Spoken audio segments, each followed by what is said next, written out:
내가 커피를 조금 덜 배웠다고 생각해서 더 배우시려는 분들은 많은 커피숍 사장님들하고 소통을 해보세요. 향미 공부가 기본적으로 받쳐줘야 되고 그 다음에 로스팅 공부가 받쳐줘야 됩니다. 어떤 상태인지를 제가 판단할 수 있습니다. 네, 안녕하세요.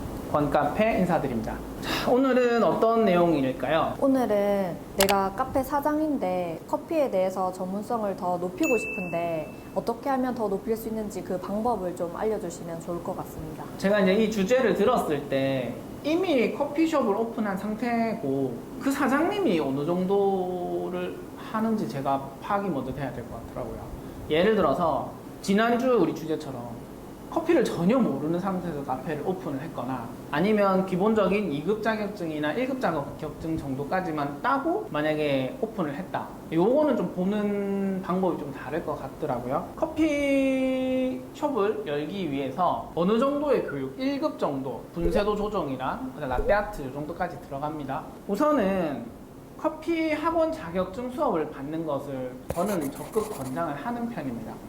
예전에는 많은 분들이 자격증 보고 있어도 뭐 어디 쓸 데도 없던데 자격증 있는 친구 왔는데 뭐 나보다 못하던데 뭐 이런 얘기들을 우스갯소리를 많이 했지만 지금은 유럽 자격증의 디테일화 그 다음에 국내 자격증도 많이 디테일화 되었다 보니까 자격증 공부를 해보시는 게 굉장히 좋고요.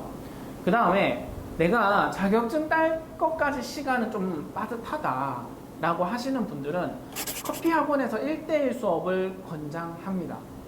커피 학원에서 가르쳐주는 이 1대1 수업이 본인이 원하는 포인트를 잘 알려주실 거예요.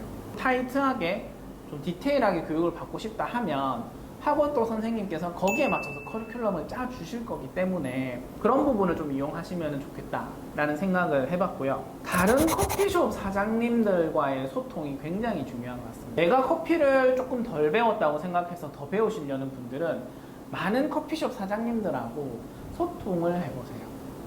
그러다 보면은 커피는 이때 왜 이렇게 나오지? 또는 이때는 어떻게 하는 게 좋을까? 뭐 이런 것들에 대해서 서로 얘기하고 의논하고 공부하다 보면은 분명히 거기서 개발이 되고 발전이 될 거라고 생각하고요.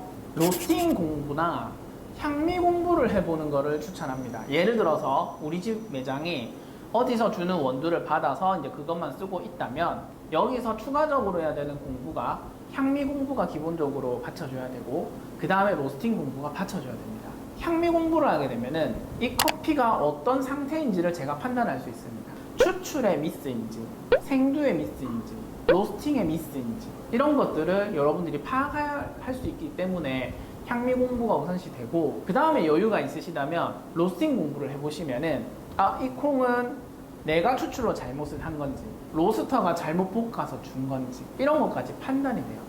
그래서 될 수 있으시면은 향미 공부, 로스팅 공부 이쪽까지 공부를 좀 넓혀서 해주시면은 좋을 것 같고요. 요즘은 유튜버나 SNS 너무 자료가 많아서 너무 과포화인 상태이긴 하지만 좋은 자료들만 골라서 배우신다면은 그쪽에서도 또 공부를 많이 하실 수 있을 것 같고 커피 인사이드 저희는 처음에 왔을 때 항상 커피 인사이드로 교육을 따로 하잖아요. 그러니까 커피 인사이드라는 책이 있어요. 400페이지 되는 책이 있는데 커피의 전반적인 부분을 다 다루고 있다 라고 생각을 해주시면 돼요. 예를 들어서 내 공부가 좀 부족하다고 생각하시는 분들은 인사이드라는 책을 한 10번 정도만 읽어보시면은 그래도 내가 잘 몰랐던 부분 그리고 내가 놓치고 있었던 부분까지 공부가 조금씩은 될 거예요. 대학교 학생분들도 그렇고 커피숍 사장님들도 그렇고 아니면 바리스타 분들도 그렇고 가끔 오셔서 자기가 해결하지 못했던 질문들을 가지고 오시는 경우들이 종종 있습니다. 부산에 계시다면 궁금증이 너무 안 풀리신다면 어나더 미너스 연산점에 평일에 한 4시까지 와주세요.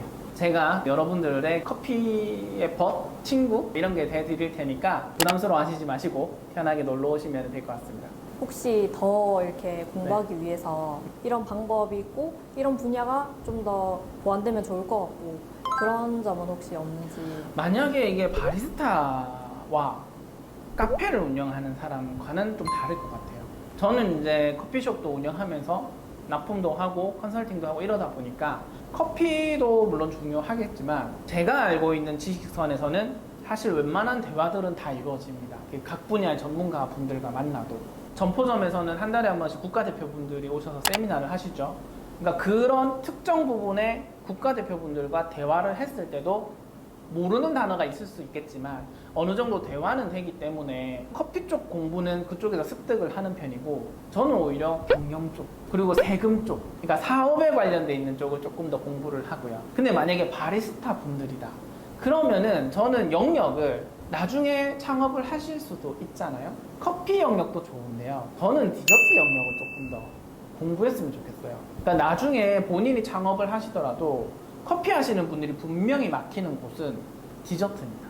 창업을 준비하시는 바리스타 분들은 뭐 그냥 시간 나실 때마다 제가 제빵 아니면 또는 브런치 뭐 이런 것들에 대해서 조금 더 공부를 하시면은 나중에 분명히 본인들한테도 도움이 되실 거고, 또는 그걸 공부하면서 자기가 일하는 매장에서도 만약에 그게 판매가 되거나 할 수도 있기 때문에 본인의 능력치를 올리는 게 중요하다고 생각 들거든요. 자, 입장을 바꿔서 만약에 사장님인데 두 바리스타 친구가 뭐 경력이라는 것들이 다 비슷하다고 봤을 때 커피숍 사장님들께서는 커피에 대해서는 자기도 어느 정도 알고 있다는 생각은 하시거든요. 보통 커피는 서브로 도와줄 수 있는 친구거나 아니면은 도맡아서 해줄 수 있는 친구지만, 거기서 항상 자기들도 궁금증을 가지는 건 디저트거든요. 그러면은 디저트를 조금 더 공부를 많이 한 친구가 좋을까요? 아니면 커피를 너무 한쪽으로만 파는 친구가 좋을까요? 두루두루 아는 친구가 아무래도. 그쵸. 그러니까 제가 생각해도 그게 더 좋을 것 같더라고요. 제 생각은 바리스타 친구분들이라면 조금 더 디저트나 다른 영역 쪽으로 확장을 해보는 게 좋지 않을까 생각합니다. 이상 권카페였습니다.